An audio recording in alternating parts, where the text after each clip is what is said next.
Frères et sœurs, bonsoir tous. Ce soir, nous continuons d'étudier le livre du prophète Saë. Dans le livre d'Ésaïe, le chapitre 24 raconte que Jéhovah Dieu va dévaster la terre. Le pré va faire dévaster la terre, c'est dire que les habitants de la terre, beaucoup de gens, vont tous très détruits. Lisons cela, frère Eshberlit. Et ensuite, je l'explique brièvement aux frères et sœurs.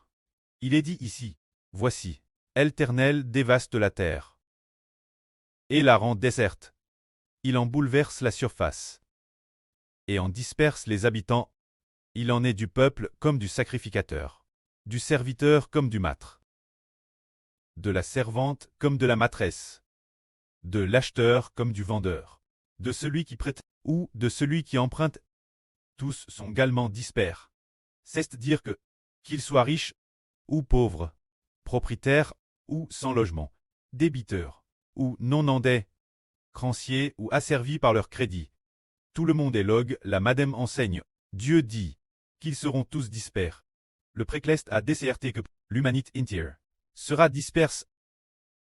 La terre est entièrement dévastée et comptement pille, car ainsi, l'Éternel la prononce, c'est-à-dire que Dieu vide la terre.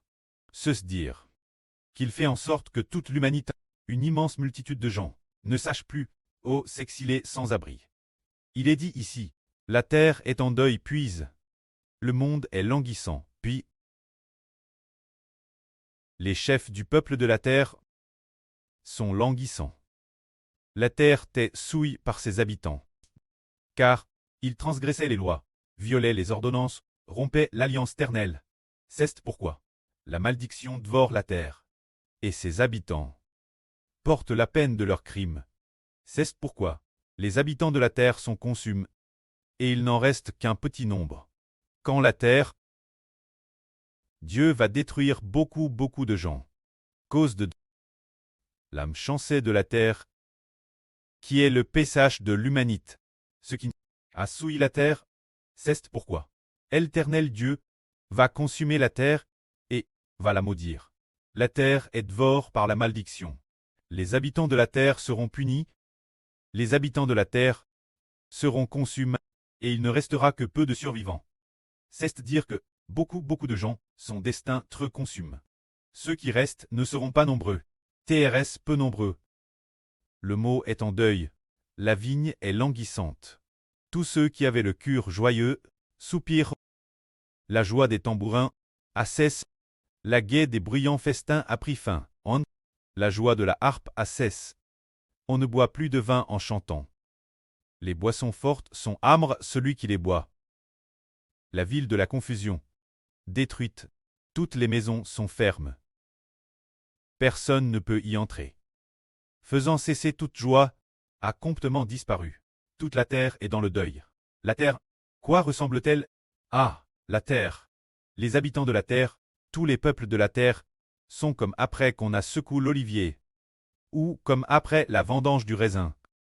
Ce qui reste, le peu de raisin restant, c'est comme quand vient la saison de la vendange.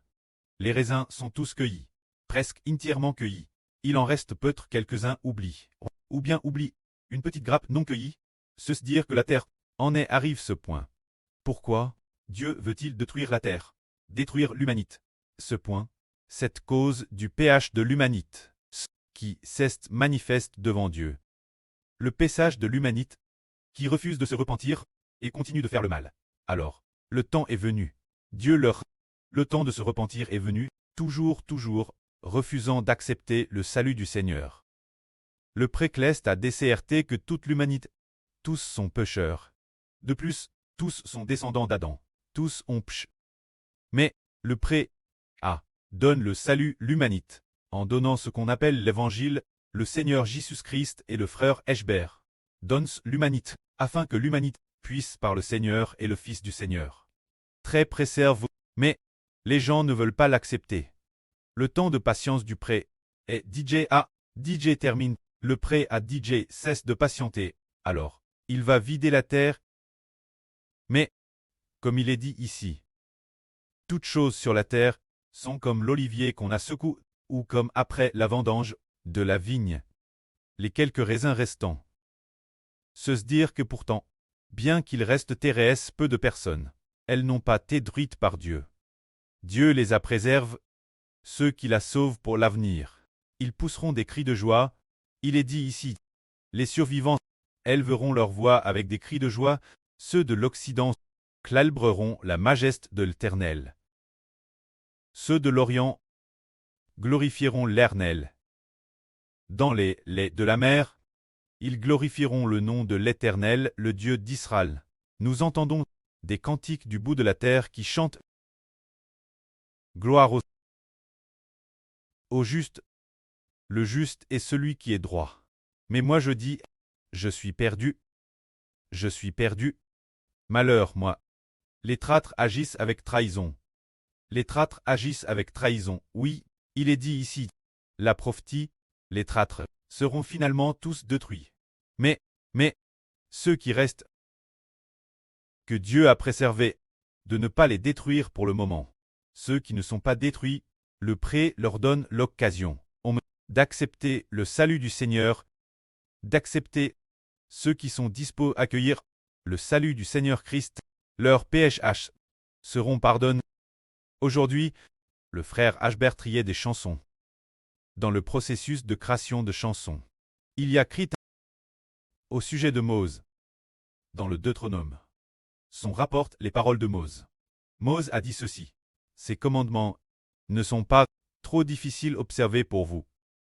Ils ne sont pas au ciel, pour que vous disiez, qui montera au ciel, pour nous les chercher, afin que nous les entendions et les mettions en pratique.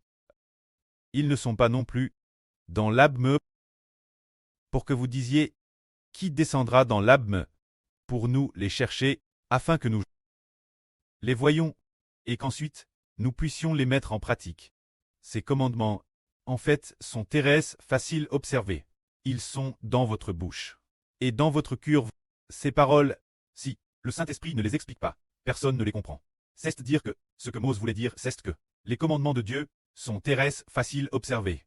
Ils ne sont pas au ciel. Pour que vous disiez, qui ira au ciel, nous les chercher, pour que nous puissions les lire et les mettre en pratique.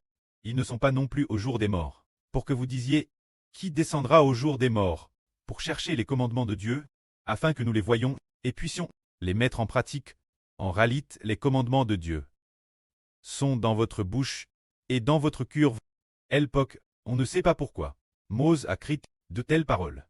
Plus tard, celui qui a reçu le Saint-Esprit, l'apôtre Paul, appelle l'apôtre du Seigneur Christ, a compris la signification de cette phrase en disant que ce qui permet aux hommes d'observer les commandements de Dieu, c'est parce que quelqu'un est descendu du ciel pour se faire homme.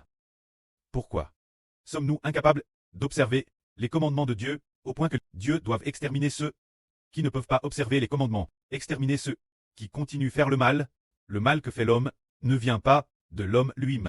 Si l'homme fait le mal, c'est parce que l'homme ne se contrôle pas lui-même s'il fait le mal ou non. Ce n'est pas cause de l'homme. Faire le mal, c'est le PH qui habite en lui, le PSH en lui, qui le pousse cher.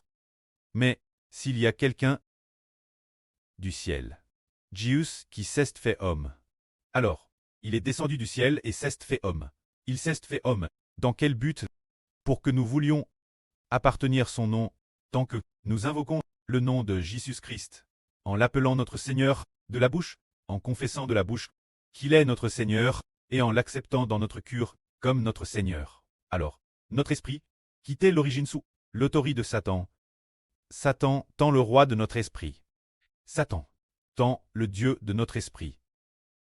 Ainsi, l'origine, nous tions sous le pouvoir du diable Satan. Mais Jésus fait homme. Au moment où il a été crucifié. Au moment de sa crucifixion, tous ceux qui veulent proclamer au nom de Jésus-Christ, qui veulent accepter le nom de Jésus, leur esprit revient alors au Créateur, au Fils de Dieu, sous l'autorité du Seigneur Jésus-Christ. Ainsi, quand nous invoquons le nom de Jésus-Christ, nous pouvons alors respecter la loi, nous pouvons alors observer les enseignements de Dieu, si bien que Mose a dit, ces commandements ne sont pas difficiles suivre pour vous. En fait, c'est TRS facile. C'est dans ta bouche et dans ton cœur, ce qui signifie que c'est dans ta bouche. Si de ta bouche tu confesses Jésus comme Seigneur, tu pourras alors observer les commandements de Dieu. Si dans ton cœur tu acceptes Jésus comme ton Seigneur, alors tu ne seras plus prisonnier du pchash. C'est pourquoi la Bible dit « Quiconque invoquera le nom du Seigneur sera sauve ». C'est vraiment merveilleux. Nous, ses enfants, nous disons « le salut », en fin de compte, et puis nous découvrons comment sommes-nous sauvés. Comment pouvons-nous être sauvés et ne plus continuer pécher, ne plus continuer transgresser les commandements de Dieu. C'est grâce une chose. Nous confessons de notre bouche Jésus comme Seigneur, et l'acceptons dans notre cœur comme notre Seigneur. Et croyons dans notre cœur qu'il est notre Seigneur et le Fils de Dieu. Alors le frère Ashbert dit, si nous commandons de notre bouche l'appeler Seigneur, appeler Jésus Seigneur, auparavant, nous avons peut-être adoré des idoles, ou commis des actes d'impudicite, ou fûmes toutes sortes de comportements pécheurs, que nous faisions aussi, et toutes sortes de choses. Nous faisions toutes sortes de mauvaises actions. Mais quand nous appelons Jésus Seigneur, et l'acceptons comme notre Seigneur, un moment de baptême, et après, partir de maintenant, nous ne péchons plus. C'est parce que nous appelons Jésus Seigneur. Appelons. Quand nous appelons Jésus Seigneur, en confessant de notre bouche que Jésus est Seigneur, nous pouvons alors obéir au commandement de Dieu. Frère Ashbert donne un exemple pour faire comprendre aux frères et sœurs pourquoi nous pouvons nous libérer du pchash. Donnons un exemple. Donnons un beau témoignage. Par exemple, il y avait une sœur qui aimait beaucoup boire, qui aimait normalement boire. Alors, elle buvait presque tous les jours. Ivre morte, souvent ivre morte. Mais elle voulait tellement arrêter de boire, alors elle disait pas d'ivrognerie. La Bible dit pas d'ivrognerie. Je ne bois plus. La Bible dit pas d'ivrognerie. Je ne bois plus. Le commandement de Dieu dit pas d'ivrognerie. Je ne bois plus. Elle ne cessait de le proclamer ainsi. Alors, chers frères et sœurs, pensez-vous qu'elle puisse arrêter de boire? Ashbert dit non, parce que elle n'a pas l'aide du Seigneur. Mais cette sœur, elle ne dit pas cela, mais plutôt, je déclare au nom de Jésus-Christ que je ne bois plus, appartenant désormais au nom du Seigneur. Seigneur Jésus, sauve-moi, livre-moi, libre-moi, des chaînes de l'ivrognerie. C'est-à-dire, je déclare au nom de Jésus-Christ que j'appartiens au nom de Jésus. L'ivrognerie ne peut plus me contrer. Alors, cette sœur proclamant ainsi, frères et sœurs, pensez-vous qu'elle puisse arrêter de boire? Oui, parce que elle a invoqué le nom du Seigneur Jésus. Ainsi, ceux qui invoquent le nom de Jésus ne péchent plus. Confesser de sa bouche le nom de Jésus.